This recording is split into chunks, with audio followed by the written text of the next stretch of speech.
하나님의 말씀은 구약성경 시편 103편 13절 말씀입니다. 구약성경 시편 103편 13절 말씀입니다.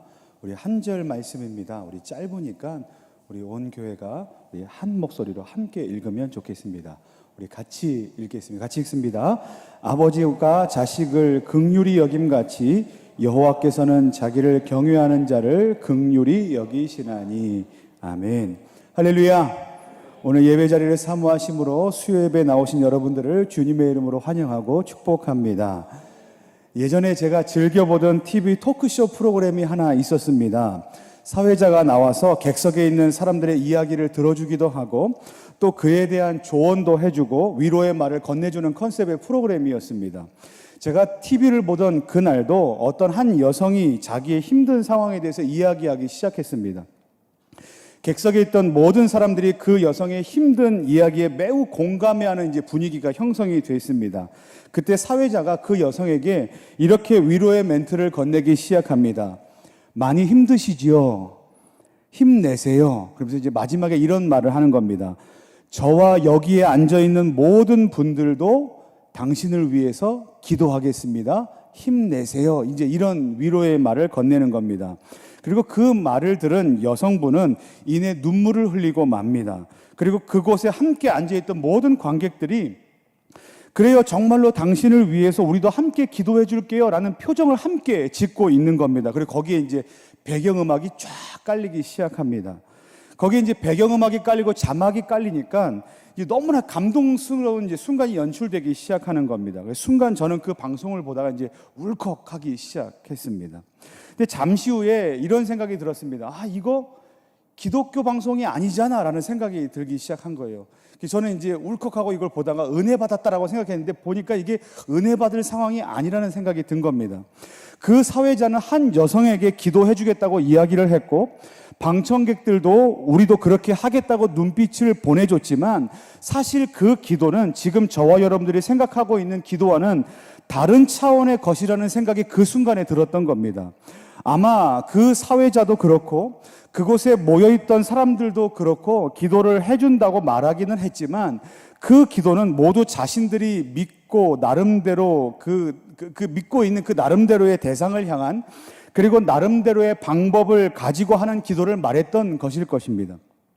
그때 저는 문득 어떤 생각이 들었냐면 저와 여러분들과 같이 하나님을 믿는 신자들 뿐만 아니라 하나님을 알지 못하는 사람들 또한 자신들의 바람과 기원을 가지고 기도를 할 수 있다라는 생각을 해보게 되었습니다. 그런데 여러분, 우리는 그러한 불신자들의 기도를 참된 기도라고 말하지는 않습니다. 왜 그런가? 그 이유는 그 기도를 받는 대상이 참된 신이 아니기 때문에 그렇습니다. 저와 여러분들은 지금 계속해서 하이델베르그 요리문답을 살펴보고 있습니다. 이제 그 마지막 부분에 해당하는 주기도문에 대해서 배우기 시작했습니다. 지난주부터 우리는 주기도문을 살펴보고 있는데 이처럼 우리가 주기도문에 대해서 배우는 것은 우리의 기도가 어떤 대상에게 드려지는 것인지 그리고 우리의 기도가 어떻게 드려져야 하는 것인지에 대해서 바른 이해를 갖게 해줄 것이기 때문에 매우 유익한 시간이 될 것입니다. 그리고 오늘 우리는 이러한 주기도문 중에서도 첫 번째 문장인 하늘에 계신 우리 아버지여 라는 문장에 대해서 함께 살펴볼 것입니다. 이 부분은 하이델베르그 요리문답 제120문답과 그리고 제121문답에 해당하는 부분이기도 합니다.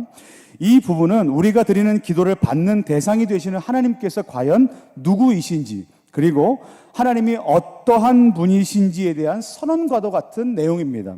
그리고 또한 기도하는 우리와 그 기도를 들으시는 하나님이 어떤 관계에 있는지 그 관계를 정립해주는 선언과도 같은 내용이 이곳에 담겨져 있습니다. 그렇기 때문에 오늘 저와 여러분들이 배우게 될 이 부분, 이 내용은 저와 여러분들이 앞으로 계속하게 될 그 기도 있지 않습니까? 기도를 드릴 때마다 그 기도하게 될 앞으로의 기도의 그 기초가 될 것이고 또한 우리가 기도하게 될 때마다 받는 그 응답, 기도 응답의 근거가 될 것입니다. 사랑하는 성도 여러분, 바라기는 오늘 함께 배우는 내용을 통해서 앞으로 하나님과 나누는 기도의 시간이 더욱더 깊어지게 되기를 예수님의 이름으로 간절히 축원합니다. 그리고 하나님과 나누는 그 기도의 깊이가 더욱더 풍성하게 되기를 예수님의 이름으로 간절히 축원합니다. 앞에서 제가 말씀드렸던 것처럼 주기도문의 가장 첫 번째 고백은 하나님을 아버지여라고 부르는 것입니다. 여러분, 그렇다면 누가 하나님을 아버지여라고 부를 수 있을까요? 우리 요한복음 1장 12절 말씀을 함께 읽어보도록 하겠습니다. 우리 1장 12절 말씀을 같이 한번 읽어보겠습니다. 같이 읽습니다. 시작. 영접하는 자, 곧 그 이름을 믿는 자들에게는 하나님의 자녀가 되는 권세를 주셨으니, 영접하는 자, 곧 그 이름을 믿는 자들에게는 하나님의 자녀가 되는 권세를 주셨다라고 성경은 말하고 있습니다. 여러분, 페이퍼 보시면 첫 번째 괄호에 들어갈 단어가 자녀입니다. 우리가 지금 말씀을 읽은 것처럼 하나님께서는 그리스도의 이름을 믿음으로 영접한 자들에게 하나님의 자녀가 되는 권세를 주셨다고 성경은 말씀하고 있습니다. 그러니까 예수님을 믿는 자들은 은혜로 하나님을 뭐라고 부를 수 있습니까? 아버지라고 부를 수 있게 된 것입니다. 그런데 이와 같은 은혜를 받은 자들이 지금의 누구입니까? 바로 여기에 앉아있는 저와 여러분들이라는 사실입니다. 저와 여러분들은 하나님을 누구라고 부를 수 있냐면 아버지라고 부를 수 있는 특권을 얻은 사람들입니다. 이것이 바로 하나님과 그리고 우리와의 관계입니다. 오늘 제가 말씀드릴 때 하이델베르그 요리문답은 하나님과 우리와의 관계에 대한 선언이라고 말씀드렸는데, 어떤 관계냐면 하나님과 우리는 아버지와 자녀된 관계에 있다라고 오늘 성경이 말해주고 있습니다. 그런데 궁금한 것 하나가 있습니다. 어떤 것이 궁금한 것이냐가 하면, 왜 예수님께서는 주기도문, 그러니까 기도의 첫 부분에서 하나님을 아버지라고 부르도록 명령하셨느냐는 것입니다. 만약에 기도의 첫 머리에서 하나님을 이렇게 부를 수도 있지 않겠습니까? 하나님 또는 주님이라고 부를 수도 있을 텐데 왜 굳이 하나님 아버지라고 부르도록 명령하셨느냐는 것입니다. 그 대답을 어디서 잘 해주고 있냐면 하이델베르그 요리문답 제120문답에서 잘 해주고 있습니다. 제가 문제를 한번 읽어보겠습니다. 그러면 여러분들께서 이어서 답을 한번 읽어주시기 바랍니다. 제가 문제를 읽겠습니다. 제120문, 그리스도께서는 왜 우리에게 하나님을 아버지라고 부르도록 명령하셨습니까? 즉각 우리의 기도의 근거인 하나님을 어린아이처럼 경외하고 하나님께 대한 확신을 불러일으키기 위한 것입니다. 하나님께서는 그리스도 안에서 우리의 아버지가 되십니다. 우리의 부모가 세상의 것을 제공하기를 거절하지 않는 것처럼 하나님은 우리가 진정한 믿음 안에서 하나님께 구한 것을 부정하지 않으십니다. 하이델베르그 요리문답은 하나님을 아버지라고 부르는 이유에 대해서 두 가지로 설명해 주고 있습니다. 그 첫 번째 이유를 함께 좀 읽어보면 좋겠는데요. 제가 괄호에 들어갈 답을 먼저 좀 보여드리도록 하겠습니다. 하나님을 어린아이처럼 경외하는 마음을 갖게 하기 위해서입니다 이라고 쓰시면 됩니다. 첫 번째 네 단어는 어린아이이고 두 번째 괄호에 들어갈 말은 경외입니다. 우리 이것을 한번 읽어보겠습니다. 시작. 하나님을 어린아이처럼 경외하는 마음을 갖게 하기 위해서입니다. 이것이 하나님을 아버지라고 부르게 하신 첫 번째 이유라는 겁니다. 첫 번째 이유는 바로 하나님을 어린아이처럼 경외하는 마음을 갖게 하기 위해서라는 것입니다. 여러분, 저와 여러분들에게 있는 아주 어린 시절의 기억을 한번 떠올려 보면 좋겠습니다. 어린 시절 여러분들에게 있어서 아버지는 어떤 분이셨습니까? 물론 아버지에 대한 기억이 모든 사람에게 다 동일할 수는 없을 것입니다. 하지만 보통 어린 자녀들의 눈에 비친 아버지의 모습은 이러할 것입니다. 어린 시절 기억 속의 아버지는 마치 세상의 모든 것을 다 알고 있는 척척 박사처럼 여겨질 것이고, 또한 모든 것을 다 해낼 줄 아는 능력 있는 존재로 여겨질 것입니다. 그래서 자녀는 아버지를 어떻게 생각합니까? 존경하고 동경합니다. 그래서 보통 어린 자녀들이 나는 커서 아빠처럼 될 거야 라고 말하든지, 또는 나는 커서 아빠와 결혼할 거야 라는 말을 하는 것을 우리는 보게 될 것입니다. 이것이 바로 자녀가 아버지를 향해 갖게 되는 마음입니다. 존경과 동경의 마음입니다. 근데 예수님께서는 어린 자녀들이 아버지를 향해 갖고 있는 바로 이와 같은 마음이 기도하는 신자의 마음 속에 하나님에 대한 경외심으로 즉각적으로 불러일으키기를 원하셨다는 것입니다. 그래서 주기도문의 가장 첫 번째 부분에서 이렇게 고백하게 하시는 것입니다. 어떻게 고백하기를 원하시냐면 우리 아버지여 라고 고백하기를 원하셨던 것입니다. 그러니까 저와 여러분들은 기도를 시작할 때, 주기도문을 할 때 하나님을 우리 아버지여 라고 부를 때 단순히 익숙한 영어 단어나 수거를 외울 때처럼 그냥 흘러가듯이 외울 것이 아니라 육신의 아버지에 대한 이미지를 소환하여 마음속으로 다음과 같은 마음으로 고백을 해야 한다는 것입니다. 어떻게 고백해야 되냐면 우리 아버지여라고 짧은 고백을 하지만 그 안에 이런 마음을 담아야 합니다. 아, 그렇지. 어린 시절 내 육신의 아버지는 모든 것을 다 아시는 분이셨고 모든 것을 잘 하실 수 있는 분이셨어. 그런데 지금 완전하신 하나님께서 내 아버지가 되어 주셨어. 내 하나님 아버지는 전지전능하신 분이시지. 나는 그분을 경외해. 그리고 난 그분의 일하심을 확신해. 라는 마음으로 고백을 해야 한다는 것입니다. 그러니까 우리 아버지여 라는 짧은 고백 안에 이와 같이 긴 고백의 마음이 담겨져 있어야 한다는 말입니다. 그런데 여러분, 이렇게 하나님을 경외하고 하나님의 일하심을 확신하는 자녀들에게 주신 약속의 말씀이 있습니다. 시편 103편 13절 말씀이고 오늘 우리가 함께 읽은 본문 말씀인데요. 함께 읽어보도록 하겠습니다. 같이 읽습니다. 시작. 아버지가 자식을 긍휼히 여김같이 여호와께서는 자기를 경외하는 자를 긍휼히 여기시나니. 이것이 바로 하나님께서 우리에게 주시는 약속의 말씀입니다. 뭐라고 약속하십니까? 아버지가 자식을 긍휼히 여김같이 여호와께서는 자기를 경외하는 자를 긍휼히 여기시겠다라고 약속하셨던 것입니다. 사랑하는 성도 여러분, 예수님께서는 기도 가운데 이와 같이 하나님을 향한 경외의 고백이 있어야 한다고 주기도문을 통해서 우리에게 가르쳐주고 계십니다. 그리고 성경 말씀은 그렇게 하나님을 경외하는 자들을 긍휼히 여기시겠다라고 말씀하고 계십니다. 이것이 하나님의 약속입니다. 바라기는 저와 여러분들이 기도하는 가운데 이와 같이 하나님을 향한 경외심과 그분의 일하심에 대한 확신이 온전히 인정되고 고백되기를 소망합니다.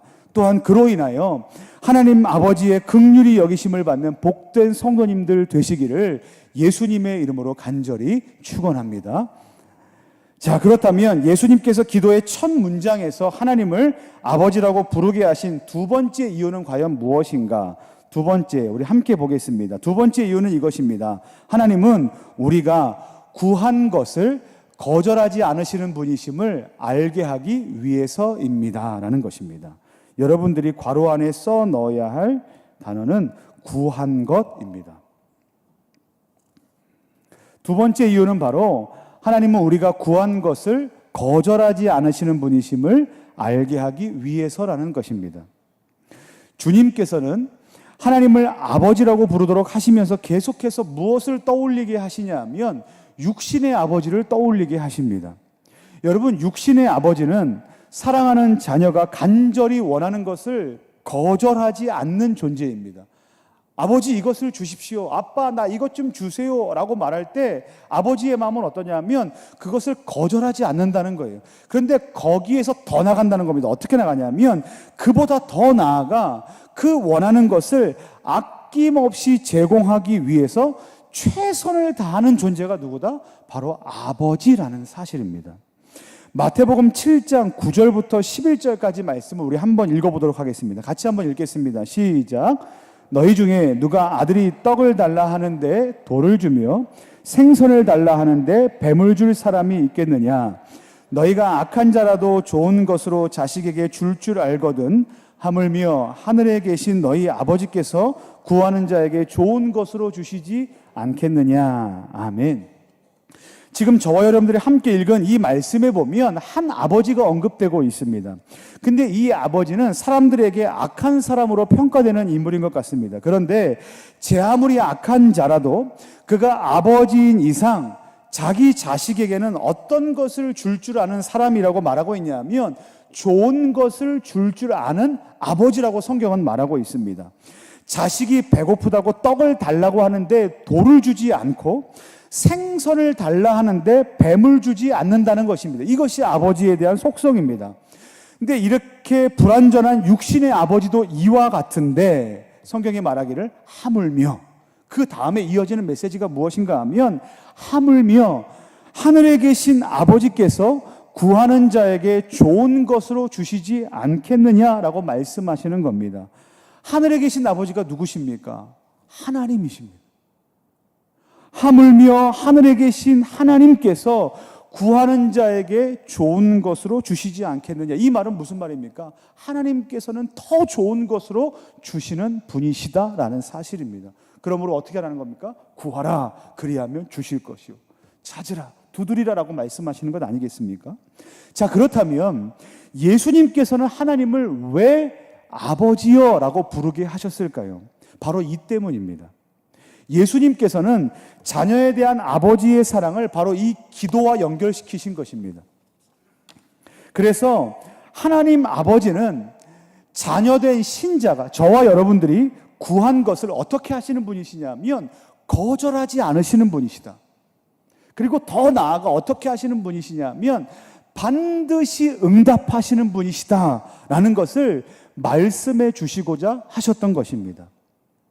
그러므로 아까 처음에 첫 번째 이유와 동일하게 신자인 저와 여러분들은 주기도문을 고백할 때 아버지여라고 고백하는 이 짧은 고백 안에 어떤 믿음의 고백을 담아야 하냐면 이런 고백을 담아야 합니다. 육신의 아버지는 나의 요구를 거절하지 않으시는 분이야. 육신의 아버지는 나에게 늘 좋은 것을 주시는 분이야. 그런데 지금은 선하신 하나님께서 내 아버지가 되어 주셨어.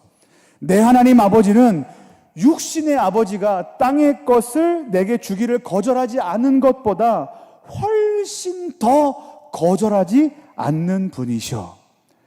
육신의 아버지가 내게 좋은 것을 주시는 것보다 훨씬 더 내게 좋은 것을 주시는 분이셔 라는 믿음의 고백과 확신의 고백을 담아야 한다는 겁니다. 어디에요?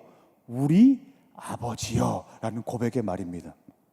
사랑하는 성도 여러분, 하나님은 저와 여러분들의 아버지이십니다. 그리고 저와 여러분들은 하나님의 자녀입니다. 저와 여러분들이 하나님을 아버지여라고 부르며 기도할 때 그분은 어떻게 하시냐면 늘 좋은 것으로 주시기를 원하는 분이심을 결코 잊지 마시기를 예수님의 이름으로 간절히 축원합니다.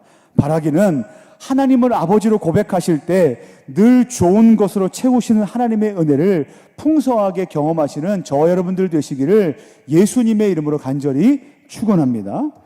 자, 그런데 예수님께서는 우리 아버지여라는 이 문구 앞에 어떤 문구를 추가하셨냐면 하늘에 계신이라는 문구를 추가해서 우리에게 가르쳐 주셨습니다. 그렇다면 하늘에 계신이라는 문구에는 과연 어떤 의미가 담겨져 있을까? 우리 한번 좀 살펴봐야만 합니다. 이에 대해서 잘 설명해 주고 있는 부분이 하이델베르그 요리문답 제121문답입니다. 제가 문제를 한번 읽겠습니다. 여러분들께서 답을 읽어주시기 바랍니다. 제121문입니다. 하늘에 계신이라는 문구가 왜 추가되었습니까? 땅의 것으로 형성하지 않게 하기 위한 것이며 그래서 우리는 하나님의 전능하신 능력으로부터 우리의 영혼과 몸에 필요한 모든 것을 위해 기대합니다. 여기서 말하는 하늘은 단순하게 공간적으로 높다든지 아니면 어떤 특수한 공간으로 해석될 수는 없습니다. 왜냐하면 저와 여러분들이 이미 잘 알고 계시는 것처럼 하나님은 무소부지하십니다. 어디에나 존재하는 분이시기 때문에 그렇습니다. 그럼에도 불구하고 왜 예수님께서는 하나님을 하늘에 계신 분으로 표현하고 계시는가? 하이델베르그 요리문답 제121문은 이에 대해서 다음과 같이 답변하고 있습니다. 제가 다시 한번 읽어보겠습니다. 하나님께 대해 위엄의 개념을 땅의 것으로 형성하지 않게 하기 위한 것이며, 그래서 우리는 하나님의 전능하신 능력으로부터 우리의 영혼과 몸에 필요한 모든 것을 위해 기대합니다 라는 것입니다. 이 말은 쉽게 풀어서 설명하면 이렇게 됩니다. 우리가 하나님을 부를 때 하늘에 계신 아버지 이렇게 부를 때, 그렇게 부르는 이유는 무엇인가 하면 하나님이 땅에 사는 우리, 그리고 땅에 존재하는 모든 어떤 것과 다르신 분이라는 것을 표현하는 겁니다. 어떻게 다르신 분이냐 하면 그분은 절대적이시고 전지전능하신 분이심을 표현하기 위해서 하늘에 계신 분이시다라고 표현하는 것입니다. 여기서 우리는 육신의 아버지를 또 한 번 떠올려 봐야만 합니다. 앞에서 우리는 아버지와 자녀와의 관계를 이야기하면서 자식에게 늘 좋은 것을 줄 아는 아버지를 떠올려 보았습니다. 이처럼 아버지는 어린 자식을 위해서 늘 옆에서 늘 함께, 늘 친절하게, 늘 자상하게, 늘 좋은 것으로 채워주는 그런 아버지였습니다. 그런 이미지를 갖고 있습니다. 이에 대한 아버지의 이미지를 한마디로 정의하라고 한다면 아마도 친밀함이 아닐까라고 생각이 됩니다. 그런데 아버지가 아무리 친밀하다고 해도 자녀가 아버지를 친구 대하듯 하면 되겠습니까? 전혀 그럴 수는 없습니다. 절대로 그럴 수는 없습니다. 자녀는 아버지의 권위와 아버지의 아버지 되심을 절대적으로 인정해 드려야만 합니다. 그것이 자녀의 자녀된 본분이고 자녀의 온전한 태도일 것입니다. 근데 이와 같은 아버지와 자녀의 관계가 어디까지 형성되어야 되냐면 영적인 아버지이신 하나님과 신자인 저와 여러분들의 그 사이에도 적용되어야 한다는 말입니다. 예수님께서는 하늘에 계신이라는 이 문구를 덧붙이시면서 비록 우리가 하나님을 아버지라고 친근히 부르고 따른다 할지라도 결코 하나님을 무례하게 그리고 아무렇게나 대해서는 안 된다는 것을 가르쳐주고 계시는 것입니다. 우리가 우리의 아버지로 부르는 그분은 어디에 계신 분이십니까? 하늘에 계신 분이시고 지존하신 분이시며 그리고 높으신 분이시고 절대적인 분이십니다. 전지전능하신 분이십니다. 때문에 작고 나약하고 연약하고 죄인인 우리 인간들이 범접할 수 없는 분이 바로 하늘에 계신 우리 아버지 하나님이라는 사실입니다. 우리는 이 사실을 주기도문에 있는 하늘에 계신이라는 이 짧은 고백을 통해서 늘 기억해야만 한다고 주님께서 오늘 우리에게 가르쳐주고 계시는 겁니다. 자, 이제 우리는 이와 같은 것들을 살펴봤는데요. 이제 말씀을 좀 마무리하도록 하겠습니다. 오늘 저와 여러분들은 주기도문의 서문에 해당하는 하늘에 계신 우리 아버지여라는 것에 대한 의미에 대해서 함께 살펴보았습니다. 요약하면 이렇습니다. 두 가지로 요약할 수 있겠습니다. 첫 번째는 이것입니다. 하나님을 경외하는 마음을 가져야만 한다라는 것입니다. 그리고 두 번째는 이것입니다. 하나님께서 반드시 응답하시는 분이심을 신뢰하며 기도해야 한다라는 사실입니다. 그러니까 우리가 하늘에 계신 우리 아버지라는 이 짧은 고백 안에 이와 같은 믿음을 담아 고백해야 한다는 것을 우리는 오늘 배웠다는 것입니다. 사랑하는 성도 여러분, 하나님을 아버지라 부를 수 있는 신자로서의 특권을 가장 잘 활용할 수 있는 것이 무엇인지 아십니까? 바로 신자의 기도입니다. 오늘 이 말씀을 듣고 기도하는 가운데 바라기는 하늘에 계신 아버지를 경외하심으로 그리고 믿음으로 기도하심으로 날마다 하늘 아버지께서 베푸시는 그 긍휼과 놀라운 은혜를 경험하게 되시는 저와 여러분들 되시기를 예수님의 이름으로 간절히 축원합니다.